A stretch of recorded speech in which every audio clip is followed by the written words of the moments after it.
let it bang, bang.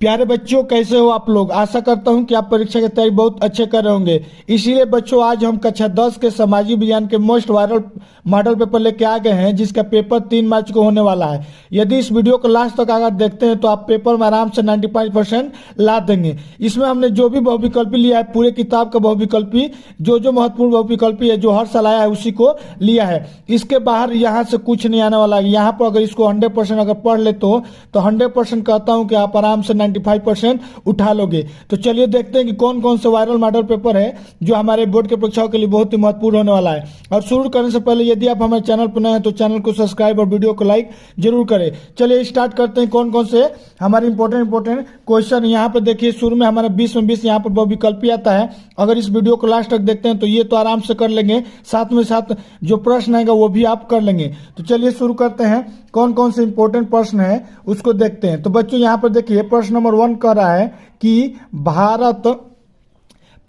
है कि भारत के लिए डोमिनियन स्टेटस का ऐलान किसके द्वारा किया गया था। ठीक है बच्चों, ये बहुत बार क्वेश्चन पूछा गया है कि जो हमारा भारत के लिए डोमिनियन स्टेटस का ऐलान किसके द्वारा किया गया था। ठीक, ऑप्शन दिया है ए लॉर्ड लिटन द्वारा, ऑप्शन बी दिया है लॉर्ड इरविन द्वारा, ऑप्शन 3 दिया लॉर्ड कर्जन द्वारा, या ऑप्शन डी लॉर्ड रियन द्वारा। बच्चों ये क्वेश्चन एकदम दिमाग में माइंड में रट के चले जाना बच्चों। इसका होगा कि जो डोमिनियन स्टेटस का ऐलान हमारे लॉर्ड इरविन द्वारा किया गया था। इरविन कहलाता है। ठीक, इरविन के द्वारा हमारा इरविन जो थे उन्हीं ने क्या किया था, डोमिनियन स्टेटस की ऐलान की थी। ठीक है बच्चों, उसी प्रकार देखिए अगला प्रश्न हमारा कह रहा है कि महानदी का प्रारंभ किस वर्ष हुआ।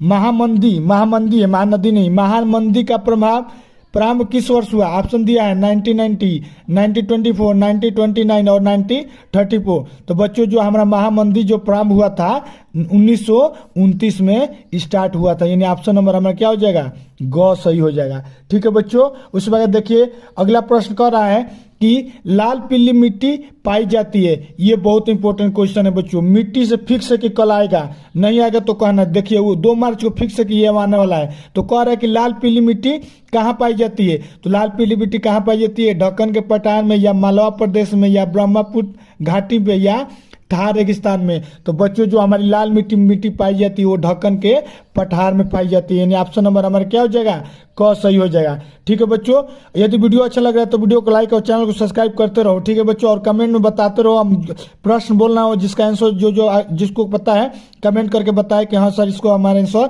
पता है। ठीक, यहाँ पर देखिए प्रश्न कह रहा है कि सलाल बांध किस नदी पर बना है। ये बच्चों हमने आपको बताया था, एक वीडियो हमने आपको बनाया था सलाल बांध। ये बहुत ही इंपॉर्टेंट वीडियो है, ये पक्का कल आने वाला है। बांध से रिलेटेड हमारा फिक्स है कि आता है। ये छोड़िए ना, ये बांध से पूछेगा कि कहाँ स्थित है। यहाँ पर मैप में भी भरने के लिए ये वाला क्वेश्चन आता है। ये हम इसको आपको बताया था, जल्दी कमेंट करके बताइए कि इसका आंसर क्या होगा। देखिए ऑप्शन दिया है महानदी, चिनाब, सतलुज और दिया है कृष्णा नदी। तो जल्दी इसको कमेंट करके बताओ। इसका हम ऑप्शन नहीं बताएंगे, आप कमेंट करके बताओ। इसको हमने बताया है। अगर इसका आंसर आपको नहीं पता है तो नेक्स्ट वीडियो में इसको पक्का हम बताएंगे। ठीक है बच्चों, यहाँ पर देखिए अगला प्रश्न कह रहा है कि निम्नलिखित में से कौन सी रबी की फसल है। तो बच्चों यहाँ पर दिया है धान है, बाजरा है, गेहूं है, या मक्का है। तो बच्चों किसका कह रहा है, रबी कह रहा है। रबी मतलब कि ठंडी में जो हमारी खेती होती है, जनवरी फरवरी नवंबर दिसंबर, उसी को हम लोग क्या कहते हैं, रबी वाली फसल कहते हैं। तो रबी फसल में बताइए धान इस समय बोया गया नहीं ना बोया गया, बाजरा नहीं होता है। मेन हमारा इस समय क्या होता है, गेहूं होता है, यानी हमारा आंसर क्या हो जाएगा, गेहूं हो जाएगा। ऑप्शन नंबर ग सही हो जाएगा, यानी सी सही हो जाएगा। ठीक है बच्चों, अगला प्रश्न देखते हैं।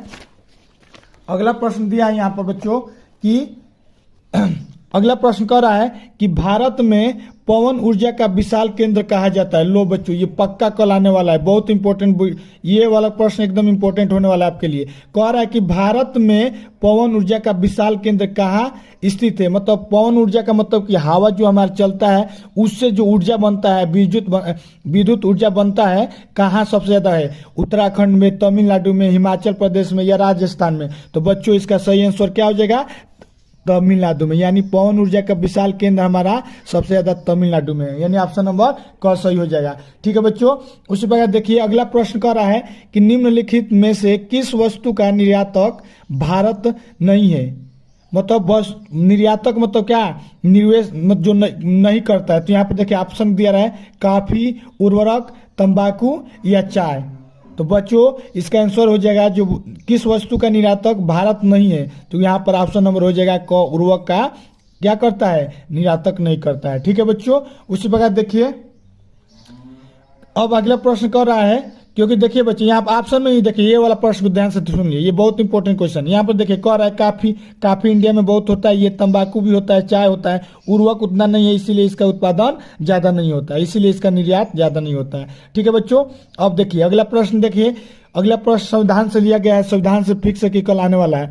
देखिए कह रहा है कि संविधान में उल्लिखित 3 सूचियों में से निम्नलिखित में से कौन सा विषय समवर्ती सूची में शामिल है। हमारा समवर्ती सूची से बहुत बार पूछे जाने वाले प्रश्न है। तो यहाँ पर देखिए समवर्ती सूची में ऑप्शन दिया है शिक्षा, कृषि, पुलिस, रक्षा। तो बच्चों समवर्ती सूची में हमारा रक्षा हमारा क्या है, शामिल है। ठीक है बच्चों, उसी प्रकार देखिए अगला प्रश्न कह रहा है कि अमेरिका सामाजिक विभाजन के कारण कौन थे।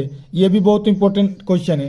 कह रहा है कि अमीर और गरीब, आधुनिक और रूढ़िवादी, श्वेत और अश्वेत, इनमें से कोई नहीं। तो बच्चों जो अमेरिका में जो सामाजिक विभाजन हुआ था, लोगों में बंटवारा हुआ था, लोगों में वहाँ पर आंदोलन हुआ, तो उसका मेन कारण ये था कि वहाँ पर काले लोग पाए जाते हैं और सफ़ेद लोग पाए जाते हैं, जिसको काले को क्या कहते हैं, अश्वेत, एक कहते हैं श्वेत। तो वहीं पर क्या हुआ था, श्वेत और अश्वेत में क्या होता है, विभाजन हुआ था। वहाँ पर अभी भी चुनाव होता है तो वहाँ पर श्वेत और अश्वेत, काले लोगों में भेद और गोरे लोगों में आपस में भेद होकर भेदित होता है। जिससे इंडिया में जातिवाद पे होता है, उसी प्रकार वहाँ पर श्वेत और अश्वेत पे होता है, यानी ऑप्शन नंबर हमारा ग हो जाएगा। याद रखिए अमेरिका फेमस कंट्री है यूएस से। ठीक, उसी प्रकार देखिए अगला प्रश्न कर रहा है कि नेपाल में लोकतंत्र की स्थापना हुई। ऑप्शन दिया है 2005 में, 2006 में, 2008 में, 2015 में। तो बच्चों नेपाल कब जाके लोकतांत्रिक हुआ, यहाँ पर ऑप्शन नंबर हो जाएगा 208 में हमारा जो नेपाल था लोकतांत्रिक हुआ। ये भी इंपॉर्टेंट क्वेश्चन है क्योंकि ये एकदम ताजा रहती है। ठीक, उसी प्रकार देखिए अगला प्रश्न दिखे हैं बहुत इंपॉर्टेंट। अगला प्रश्न कह रहा है कि मानवाधिकार दिवस कब मनाया जाता है। मानवाधिकार दिवस से फिक्स है कि कल का मतलब 3 मार्च को पेपर में आने वाला है। यहाँ पर देखिए ऑप्शन दिया है 10 दिसंबर को, 5 सितंबर को, 14 नवंबर को या 15 अगस्त को। तो ये तो बच्चे आपको पता ही होगा कि मानवाधिकार दिवस कब मनाया जाता है। पता है तो जल्दी से कमेंट करके बताओ। देखो बच्चों इसका जो आंसर हो जाएगा हमारा हो जाएगा 10 दिसंबर। 10 दिसंबर को मानवाधिकार दिवस मनाया जाता है। ठीक, उसी प्रकार अगला प्रश्न दिया है बच्चों, कह रहा है कि लोकतांत्रिक की विभिन्न चुनौतियों के विषयक सभी प्रस्ताव डैश डैश दिया कि यहाँ पे बताओ कहलाते हैं। तो ये बताओ बच्चों लोकतंत्र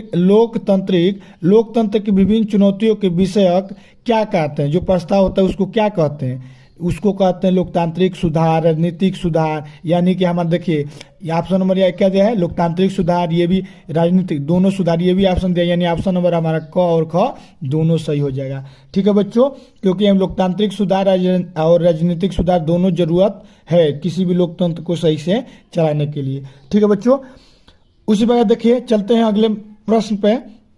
अगला प्रश्न कह रहा है कि निम्नलिखित देशों में से किस देश का मानव विकास सूचकांक 2016 के अनुसार भारत से अधिक ऊंचा स्थान है। श्रीलंका है, बांग्लादेश है, पाकिस्तान है, नेपाल है। देखिए सबसे प्रश्न कर रहा है कि मानव विकास सूचकांक जो होता है हमारे ह्यूमन इंडेक्स डेवलपमेंट हर साल जो है यहाँ पर 2016 दिया है ये हम, लेकिन यहाँ पर पूछेगा 2023 से पूछ देगा, 2022 से पूछ देगा, इसके जवाब पे 2016 के जवाब पे 2023 पूछ देगा। तो यहाँ पर लेकिन अभी भी कौन है, श्रीलंका, यानी ऑप्शन नंबर हमारा क्या हो जाएगा, क हो जाएगा। ह्यूमन डेवलपमेंट सूचकांक का मतलब कि सबसे सही मतलब यहाँ पर 2016 दिया है तो इसका क्या हो जाएगा, श्रीलंका हो जाएगा। ठीक है बच्चों, मतलब मानव विकास सूचकांक में सबसे अधिक ऊंचा भारत से कौन है, यानी हमारा श्रीलंका है। ठीक है बच्चों, आगे देखिए अगला प्रश्न कह रहा है कि निम्नलिखित में से किसे प्रच्छन्न रोजगार के नाम से भी जाना जाता है। कौन सा है भाई प्रच्छन्न रोजगार कौन कहलाता है? अति रोजगार, नियमित रोजगार, अनियमित रोजगार या अल्प रोजगार। तो बच्चों इसका सही आंसर हो जाएगा अल्प रोजगार, यानी हमारा ऑप्शन नंबर डी सही हो जाएगा। ठीक है बच्चों, चलिए अगले प्रश्न देखते हैं। अगला प्रश्न कह रहा है कि विश्व व्यापार संगठन की स्थापना कब हुई थी? बच्चों ये बहुत इंपॉर्टेंट क्वेश्चन होने वाला है आपके लिए, इसको एकदम माइंड में कंठस्थ करके जाइएगा। कह रहा है कि 1 जनवरी को हुई थी 1993 में, या 1 जनवरी दिया है, बस सन हमको याद कर लेना है। 1993 में हुआ था ना, या 1985 में हुआ था, या 1995 में हुआ था, या 1990 में हुआ था? तो बच्चों इसका जो संगठन हुआ था 95 में हुआ था, यानी ऑप्शन नंबर हमारा ग सही हो जाएगा। ठीक है बच्चों, उसके बाद देखिए अगला प्रश्न कह रहा है कि एगर मार्क किन वस्तुओं के लिए प्रमाणिक चिन्ह है? जो एगर मार्क होता है किन वस्तुओं के लिए प्रमाणिक चिन्ह है? किसका होता है? उत्पादित सामान के लिए होता है, या स्वर्ण या चांदी के लिए जो हमारा चिन्ह लगाते हैं उसका मेन प्रतीक क्या है? उत्पादित मशीन है या खाद्य पदार्थ है? तो बच्चों यहाँ पर देखिए ये जो क्वेश्चन है एगर मार्क फिक्स की आने वाला है, यहाँ पर इसका मतलब किसी न किसी सेट में ये वाला आने वाला है, इसको ध्यान से माइंड करके जाओ। इसका सही आंसर क्या हो जाएगा? जो एगर मार्क होता है हमारा खाद्य सामग्री से संबंधित है, यानी हमारा ऑप्शन नंबर डी सही हो जाएगा। ठीक है बच्चों, आगे देखिए इटली वाला, इटली से तो फिक्स क्या आने वाला है? क्या ये कह रहा है कि इटली का एकीकरण किसके नेतृत्व में किया गया था? ऑप्शन दिया है ज्यूसेपो गैरिबाल्डी के द्वारा, ऑटोवान बिस्मार्क के द्वारा, नेपोलियन के द्वारा, या विलियम प्रथम के द्वारा। तो बच्चों याद रखिए बाल्डी, यहाँ गैरिबाल्डी दिख रहा है ना, ज्यूसेपे गैरिबाल्डी, वही क्या कहता है वहाँ का नेतृत्व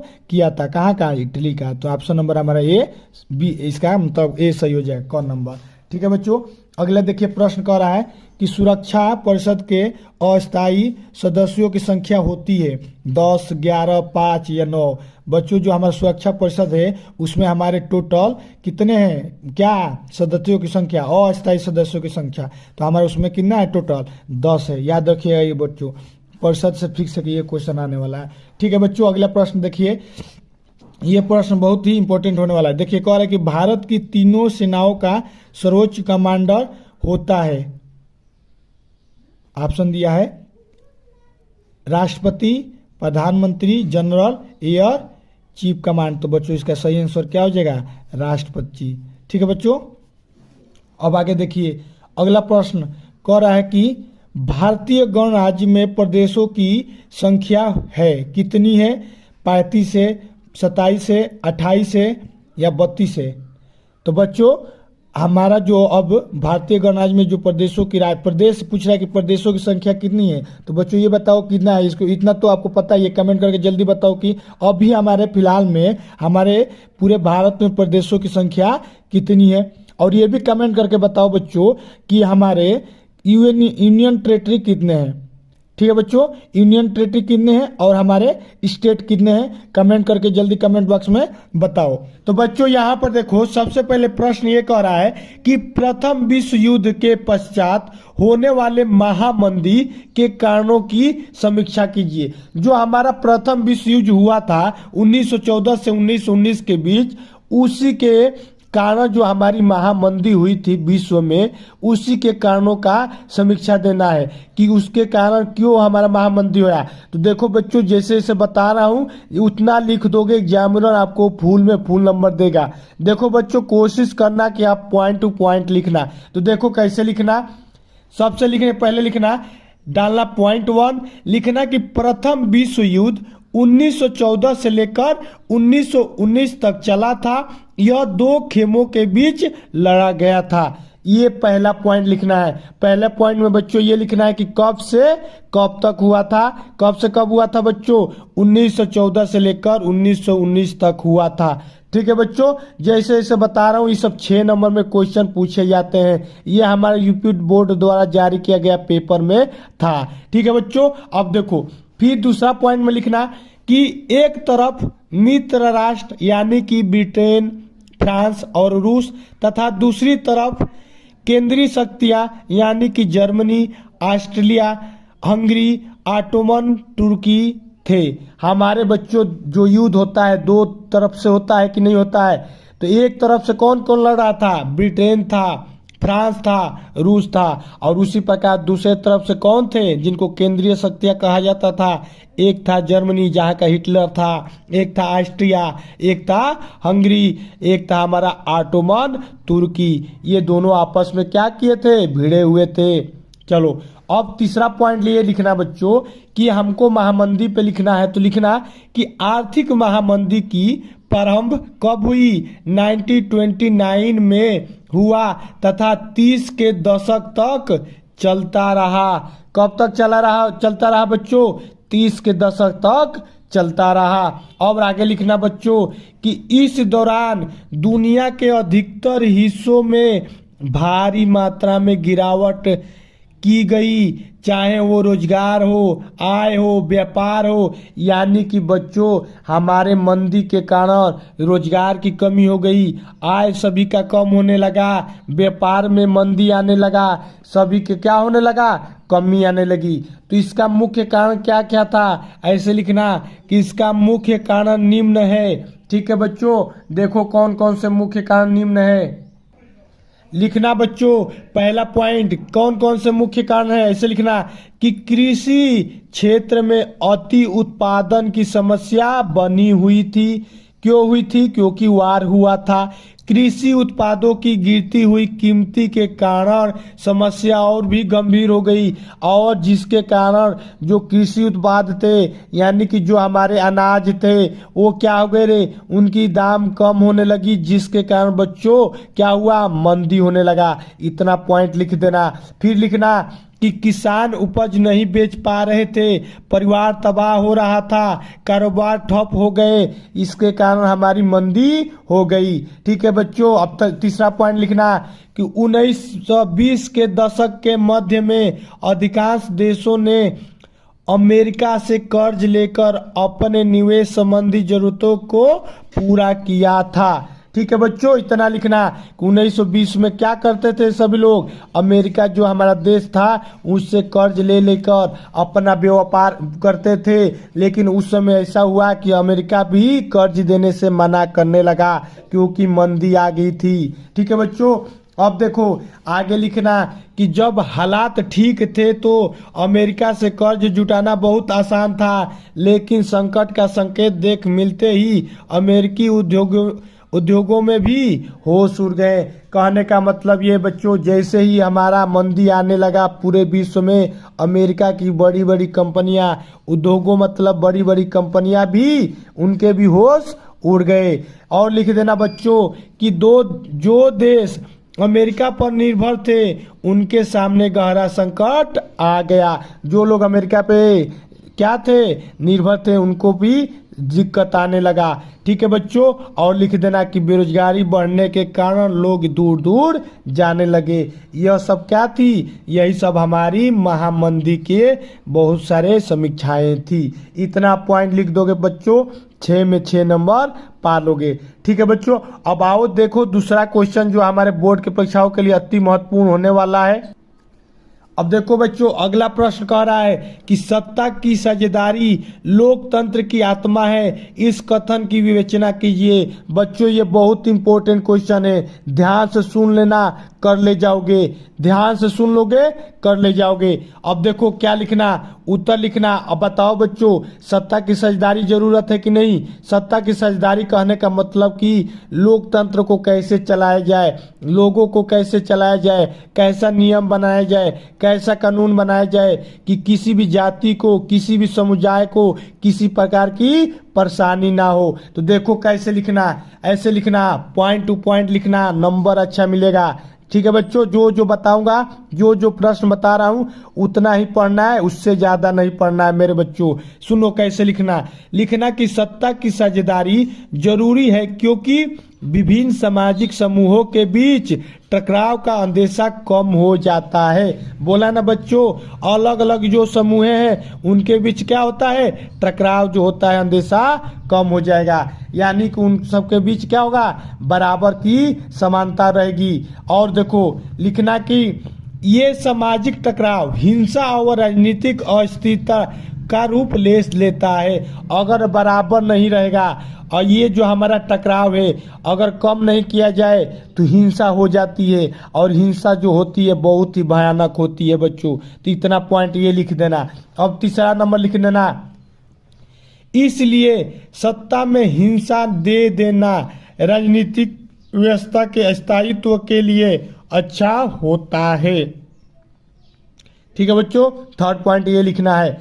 और फिर लिखना कि बहुसंख्यक समुदाय की इच्छा को बाकी सभी पर थोपना देश के अखंडता के लिए घातक हो सकता है। कोई भी हमारा देश हो, अगर बहुसंख्यक समुदाय है उसकी इच्छा को बाकी सभी पर थोप देना, यह हमारे देश के लिए क्या हो सकता है बच्चों, अखंडता की अखंडता क्या होगा, हमारा घातक हो जाएगा। मतलब कि अखंडता नहीं निभ पाएगा, एकजुट सब नहीं हो पाएंगे। अगर क्या होगा, बहुसंख्यक समुदाय जो होंगे अगर अपना एक साथ दे देंगे तो। ठीक बच्चों, अब अगला प्रश्न ये लिख देना, पांचवा पॉइंट, 5 पॉइंट लिखोगे, एग्जामिनर पूरा का पूरा 4 नंबर 6 नंबर जो भी होगा दे देगा। फिर लिखना, इसलिए सत्ता की साझेदारी लोकतंत्र की आत्मा कहलाती है तथा सत्ता का बंटवारा लोकतांत्रिक व्यवस्थाओं के लिए ठीक है। अब बताओ बच्चों, सत्ता की समझाई सही रहेगी, जातिवादों की, हिंसाओं की, कोई भी प्रकार की हमारी जो भी है कि सब में बराबर का नियम कानून लगेगा, तभी हमारा देश आगे बढ़ेगा, तभी हमारा देश विकास करेगा। ठीक है बच्चों, अपने से बना बना के कोशिश करना लिखने को, हम तुमको समझा देंगे कैसे लिखना है, पॉइंट टू पॉइंट लिखना, एग्जामिनर आपको अच्छा नंबर देगा। ठीक है मेरे प्यारे बच्चों, अब देखो अगला प्रश्न, ये भी बहुत ही अति महत्वपूर्ण प्रश्न होने वाला है। अब देखो बच्चों, अगला प्रश्न कह रहा है कि मानव विकास सूचकांक क्या है, मानव विकास नापने वाले मूलभूत अवयवों का वर्णन कीजिए। 6 नंबर में आएगा मेरे बच्चों, 6 नंबर में पूछा जाता है। तो बताओ बच्चों, मानव विकास सूचकांक क्या होता है, पहले सुन लो। देखो, मानव विकास सूचकांक ये होता है बच्चों, जैसे कि हर आदमी के स्वास्थ्य के बारे में, आय के बारे में, उम्र के बारे में, शिक्षा के बारे में, जीवन स्तर के बारे में, सभी चीज़ों के बारे में उसका अध्ययन करना, उसका लिस्ट बनाना, और उसके बाद एवरेज बताना कि इस पूरे देश के सभी लोगों का जो हमारा जीवन स्तर है, आयु स्तर है, शिक्षा का स्तर है, आय का स्तर है, व्यय का स्तर है, सब मिलाकर कितना है, उसी को हम लोग कहते हैं कि मानव विकास सूचकांक। मतलब हम लोग क्या करते हैं, एक मानव विकास का कितना सही, किस देश के लिए कितना सही मानव विकास सूचकांक सही है, इसलिए हम लोग मापते हैं कि वहाँ के लोग सही से कमा रहे हैं, सही से पी रहे हैं, सही से रह रहे हैं। इस सब मिलाने के लिए हमारे जो यूएनओ ने था वो एक सूचकांक जारी किया था, तो यही हमारा क्या है, उसी को मानव विकास सूचकांक कहते हैं। तो देखना, ऐसे लिख देना, पहला पॉइंट टू पॉइंट मेरे बच्चों लिखना कि मानव विकास सूचकांक एक ऐसा मापदंड है, क्या है बच्चों, मापदंड है, मैंने बताया ना, जिसके द्वारा देशों के सामाजिक आर्थिक क्षेत्र में उपलब्धियां के आधार पर स्थान निर्धारित किया जाता है। मेरे बच्चों, अलग अलग प्रकार के जितने भी देश हैं, अमेरिका, चीन, श्रीलंका, हमारे बांग्लादेश, पाकिस्तान, सभी देशों के लोगों का अध्ययन करना सामाजिक आर्थिक क्षेत्र में कि उनका पैसा कितना सही है, हेल्थ कितना सही है, अलग अलग करके एक सूची बनाना कि कौन टॉप पे है, कौन नीचे है, और जो हमारा नीचे रहेगा उनकी सेवा करना, उनको सही से सपोर्ट करना, जो ऊपर है तो वो तो सही है ही। तो इस प्रकार से हम लोग क्या करते हैं, मानव विकास सूचकांक हम लोग जारी करते हैं। फिर आगे लिखना बच्चों कि इस मापदंड द्वारा संयुक्त राष्ट्र विभिन्न देशों की तुलनात्मक प्रगति का ज्ञान प्राप्त करने में सफल हुआ। अब बताओ बच्चों, हमने बताया जब हर एक आदमी का सर्वे किया जाएगा, हर एक आदमी का सर्वे किया जाएगा कि कितना बच्चा कमा रहा है, कितना उसकी शिक्षा है, तो इससे क्या होगा, मापदंड जो मिलेगा वो बताएगा ना कि कौन आदमी कितना कमजोर है। अब मान लो तुम्हारे ग्रुप में 10 लोग हैं, अब 10 का हम लोग टेस्ट लेंगे, तो जो अच्छा नंबर लाएगा उस पढ़ने में थोड़ा ठीक होगा, और जो कम लाएगा वो कमजोर होगा। तो हम लोग क्या करेंगे, जो कमजोर रहता है उस पर थोड़ा ध्यान दे देंगे, और जो पढ़ने वाला है तो है ही, उसको भी थोड़ा ध्यान देंगे। लेकिन जो एकदम कमजोर है उस पर क्या करेंगे, ज्यादा ध्यान देंगे। सेम वही काम हमारा मानव विकास सूचकांक करता है। वो क्या करता है, और ये पूरे देशों का अलग अलग सर्वे करेगा, और जो कमजोर रहेगा ना उसका उसको सेवा पानी करेगा, उसको पैसा देगा, उसकी सुरक्षा करेगा, उसको शिक्षा देगा, उसको जीवन स्तर बढ़ाएगा। ठीक है मेरे बच्चों, अब देखो अगला लिखना कि ऐसा इसलिए किया जाता है ताकि गरीब देश का विकास हो सके। लिख दोगे कि नहीं लिख दोगे? यही सब जो बता रहा हूं वही लिखना है। बस सुन लोगे ना बच्चों तो तुम आराम से लिख जाओगे। ठीक है, बस सुनते रहो आराम से, कॉपी ले लो, इंपॉर्टेंट जिससे गरीब देश का विकास हो सके। ये पॉइंट लिख दोगे, एग्जाम में टॉप कर ले जाओगे। ठीक है, और जो क्वेश्चन बताऊंगा इंपॉर्टेंट बताऊंगा, फालतू क्वेश्चन कोई नहीं बताऊंगा, अब बस सुनते रहना। अब अगला देखो फिर क्या लिखना ना कि संयुक्त राष्ट्र विकास, ये क्या है? यूएनए है, पूरे देश का यूनियन है, अलग अलग देश है, सभी देशों को कौन जोड़ता है? संयुक्त राष्ट्र जोड़ता है। तो लिखना कि संयुक्त राष्ट्र विकास कार्यक्रम ने 1990 में अपनी पहली मानव विकास रिपोर्ट में मानव विकास सूचकांक का प्रयोग किया था। ठीक है बच्चों, तो मान लो पूछेगा कि मानव विकास सूचकांक सबसे पहली बार जारी कब हुआ था? तो मेरे बच्चों 1990 में हुआ था। एक एमसीक्यू तैयार, एक एमसीक्यू यहीं से तैयार, 1990 आएगा, मार देना आंख बंद करके। अब आगे लिखना कि मानव विकास नापने वाले मूलभूत अवयव कौन कौन से हैं? यह एक विस्तृत धारणा है जिसमें आर्थिक, सामाजिक, राजनीतिक जीवन का विकास शामिल है।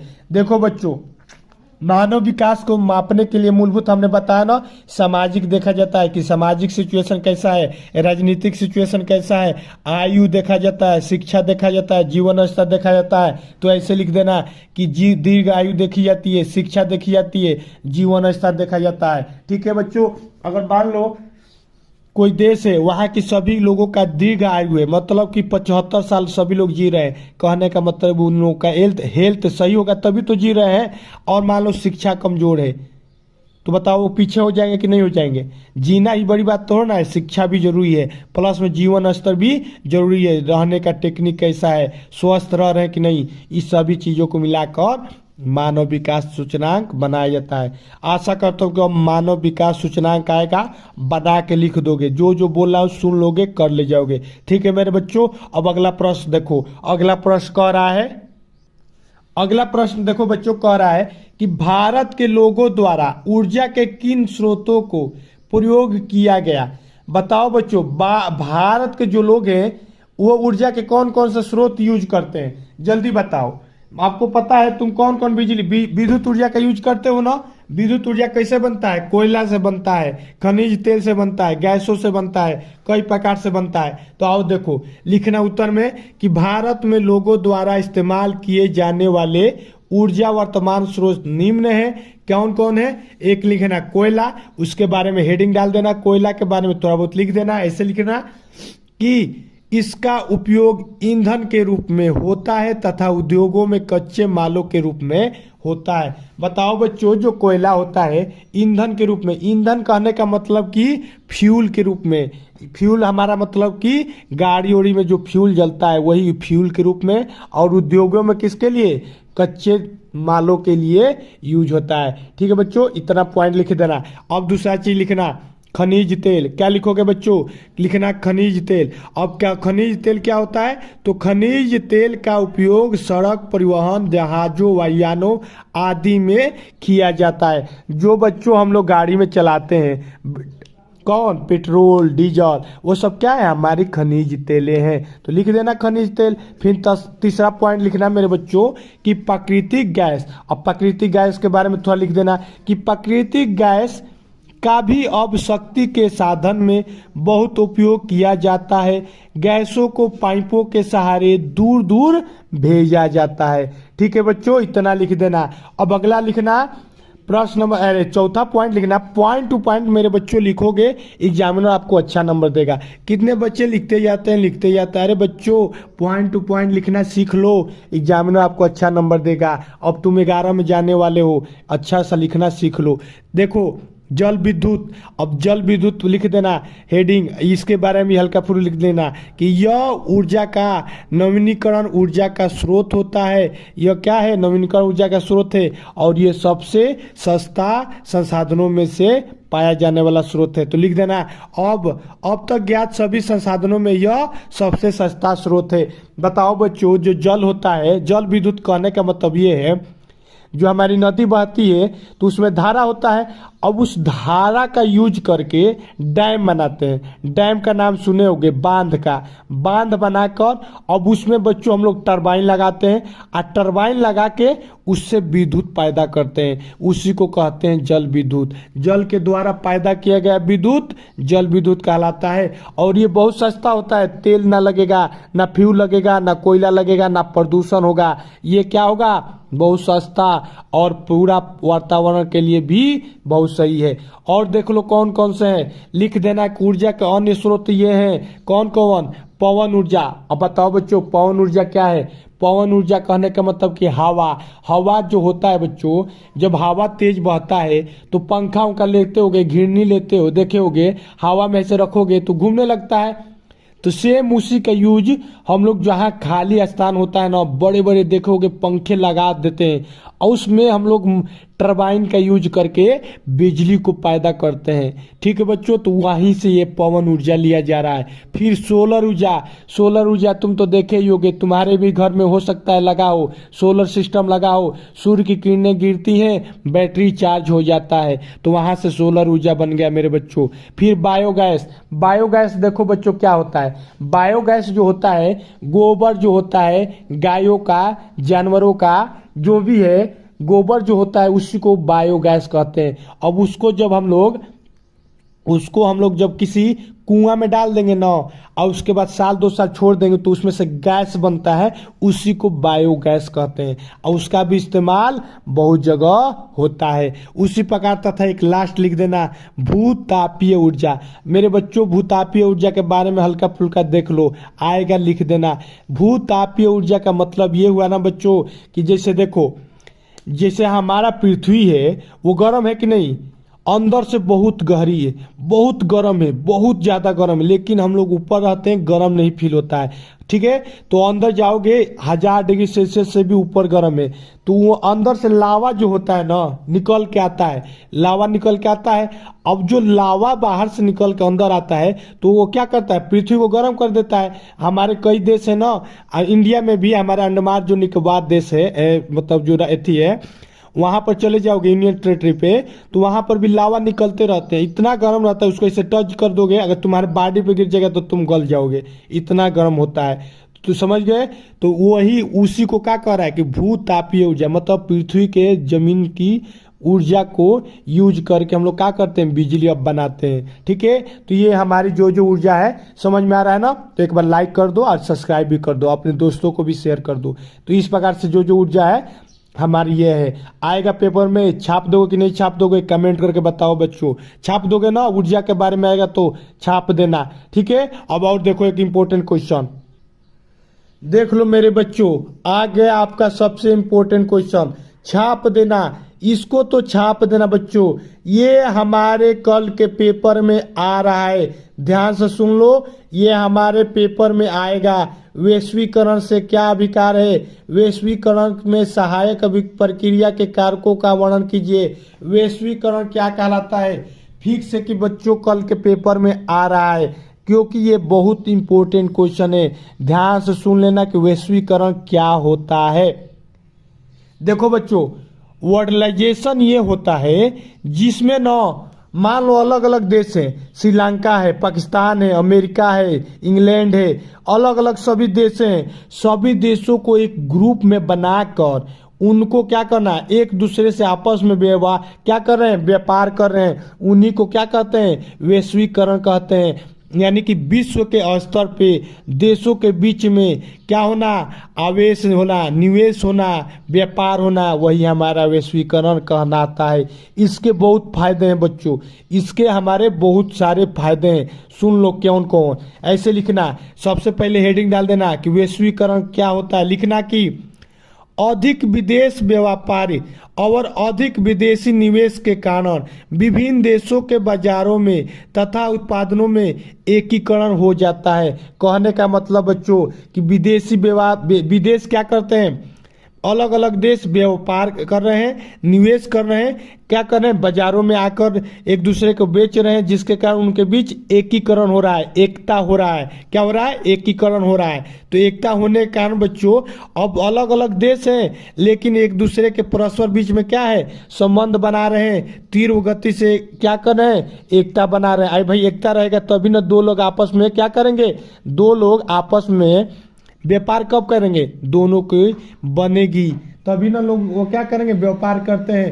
तो यानी कहने का मतलब क्या हो जाएगा मेरे बच्चों, यानी कि दो लोग जब आपस में व्यापार करेंगे यानी उनका संबंध सही होगा तभी करेंगे, तो उन्हीं को कहते हैं कि एकता रहना चाहिए। तो लिख देना कि विभिन्न देशों के बीच परस्पर संबंध और तीव्र एकीकरण की प्रक्रिया ही वैश्वीकरण कहलाती है। मेरे बच्चों एक लाइन में ये वाला जो पॉइंट है लिख दोगे, एग्जामिनर खुश हो जाएगा।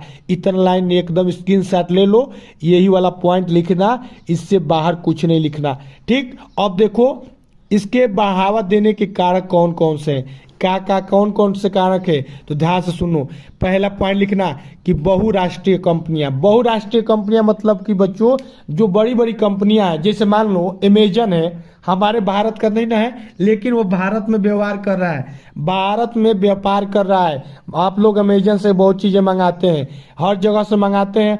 बहुत सी ऐसी कंपनियां हैं जो हमारे इंडिया की नहीं है। खासकर हमको आशा लग रहा है जिस फोन को आप यूज कर रहे हैं वो भी हमारा भारत का नहीं है, लेकिन आप क्या कर रहे हैं, दूसरे विदेशों का मंगा के खरीद के चला रहे हैं कि नहीं चला रहे हैं। अगर आप मान लो हम लोग बंद कर दें, दूसरे देशों से मंगाना बंद कर दें, तो तुम फोन चला पाओगे ना? अभी नहीं, मान लो चला तो पाओगे लेकिन खुद का बनाना पड़ेगा।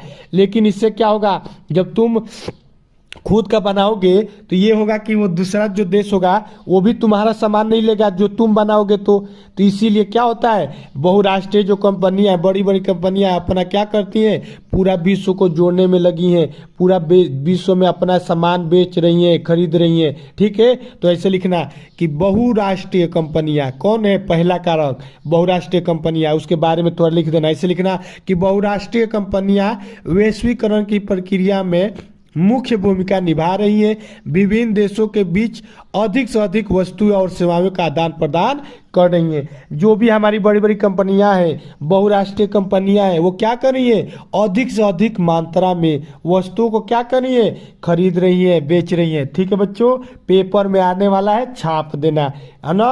अब अगला लिख देना कि उन्नत प्रगति, उन्नत प्रौद्योगिकी मतलब ये हुआ कि प्रौद्योगिकी मतलब कि टेक्नोलॉजी, इंग्लिश में कहेंगे टेक्नोलॉजी, बच्चे इसका हिंदी में अर्थ ही नहीं समझ पाएंगे। उन्नत का मतलब कि प्रोग्रेस टेक्नोलॉजी। अब हमारा क्या है बच्चों, अलग अलग टेक्नोलॉजी हो रहा है कि नहीं हो रहा है, अलग अलग टेक्नोलॉजी होने के कारण क्या हो रहा है, कोई भी चीज़ हमारे पास हम यहाँ से आपको क्या कर रहे हैं, हम अपने घर के यहाँ हैं, आप अपने घर हैं, लेकिन हम आपको पढ़ा दे रहे हैं कि नहीं पढ़ा दे रहे हैं, वो भी एक क्या है, प्रौद्योगिकी है। क्या है, प्रौद्योगिकी है, एक प्रकार का टेक्नोलॉजी है। तो तभी ना इंटरनेट का यूज कर रहे हो, हम यहाँ से बोल रहे हैं, आप वहाँ पर पढ़ रहे हो, कल पेपर में जाके 70 में 70 छाप पाओगे, आओगे कि नहीं आओगे, एकदम कमेंट में बताओ कि यस सर छाप देंगे। और कमेंट में ये भी बताओ कि तुम किस जिले के रहने वाले हो, हम भी तो देखे किस जिले के रहने वाले हो बच्चों। ठीक है, तो अब बताओ क्या लिख दोगे कि उन्नत प्रौद्योगिकी, और उसके बाद लिखना कि वैश्वीकरण को उत्प्रेरित करने में प्रौद्योगिकी में तीव्र उन्नति का मुख्य योगदान है। टेक्नोलॉजी का बहुत सारा योगदान है, वही तो हमारे पूरे देश को जोड़ा है, इंटरनेट ही तो पूरे देश को जोड़ा है ना। फिर लिखना कि परिवहन में उन्नति से दो देशों के बीच की दूरी कम हो गई है। अब बताओ बच्चों, गाड़ी है, ट्रेन है, जहाज है, ये सब बनने से क्या हुआ है, हम लोग को मान लो अमेरिका जाना है तो हमको सोचना नहीं ना है, हम एक दिन में चले जाएंगे ना, 2 दिन में चले जाएंगे, 3 दिन लगेगा, 3 दिन में चले तो जाएंगे। ये है ना, पहले कितना दिन लगता था, 6 महीना लगता था, साल भर लगता था। अब हम लोग 2 दिन में 3 दिन में चले जाएंगे। आपको मान लो कहीं भी जाना होता है तुरंत चले जाते हो, बाइक चालू करते हो, तो क्या है, टेक्नोलॉजी है, प्रौद्योगिकी है। ठीक है बच्चों, अब अगला लिखना उदारीकरण, तीसरा पॉइंट लिख देना उदारीकरण, ये भी हमारा क्या है, कारक है। तो ये लिखना कि सरकार द्वारा व्यापार अवरोधकों को हटाने की प्रक्रिया ही उदारीकरण कहलाती है। इससे अनेक देशों के बीच रोजगार और व्यापार मिल जाता है। इसका मतलब सुनो बच्चों, उदारीकरण कह रहा है ना, उदारीकरण कहने का मतलब ये है कि जैसे कोई भी व्यापार होता है तो उनमें अवरोध आता है, अवरोध का मतलब कि रुकावट आता है। तो जो हमारी सरकारें होती हैं उस रुकावटों को हटाता है, कोई अलग अलग टेक्निक लगा के हटाता है, उसी को हम लोग उदारीकरण कहते हैं। समझ आ गया? कोई भी रुकावट है, तुम मान लो तुमको फोन लेना है, तुम नहीं ले पा रहे हो, दूसरे देश बना रहा है लेकिन तुम नहीं ले पा रहे हो, तो सरकार ने कोई स्कीम बना दिया कि तुम फोन ले सकते हो, तो वहां से ये क्या हुआ, उसी को उदारीकरण कहेंगे। ठीक है बच्चों, अब आओ देखो, यहाँ से एक चीज ये पूछता है कि भारत का प्रभाव क्या है। वैश्वीकरण हुआ है, विश्व स्तर पे विश्व का व्यापार हो रहा है, तो भारत का प्रभाव क्या है, बहुत बार पूछा जाता है। तो देखो बच्चों, भारत का प्रभाव क्या क्या होता है। एक सकारात्मक भी प्रभाव होंगे, नकारात्मक भी होंगे। हर चीज के दो पहलू होते हैं। एक चीज याद रखना, अगर तुमको कोई बुरा कहने वाला है तो अच्छा कहने वाला भी होगा, अगर कोई फेल होने वाला है तो कोई पास होने वाला भी होगा। समझ रहे हो ना? हर चीज के दो पहलू होते हैं। लेकिन हमारे यहाँ जो, अब देखो ध्यान से, जो यहाँ पर लिखा है सकारात्मक प्रभाव, हेडिंग डाल देना सकारात्मक प्रभाव। अब ध्यान से सुनना क्या लिखना, ऐसे लिखना बच्चों कि सकारात्मक प्रभाव भारत के मतलब वैश्वीकरण के क्या फायदे हैं। तो ऐसे लिखना है कि वैश्वीकरण के कारण उपभोक्ता को लाभ हुआ, इन उपभोक्ताओं के समक्ष पहले से अधिक विकल्प हैं और वे अनेक उत्पादों की गुणवत्ता, उत्कृष्टता और कम कीमत से लाभान्वित हो रहे हैं। कहने का मतलब ये है बच्चों कि जो हमारा वैश्वीकरण हुआ है, जिसके कारण हम लोग क्या हुआ, अलग अलग प्रकार के गुणों वाली चीजें, फोन, अलग अलग टेक्नोलॉजी हम लोग क्या कर रहे हैं, कम दामों में यूज कर रहे हैं। और लिख देना दूसरा पैरा, कम से कम 5 लिख देना पॉइंट। ये हमारा अलग से क्वेश्चन आएगा कि भारत का प्रभाव लिखो। हम एक ही में आपको बता रहे हैं, जो भी है पूरा क्लियर टॉपिक करते हुए चलो।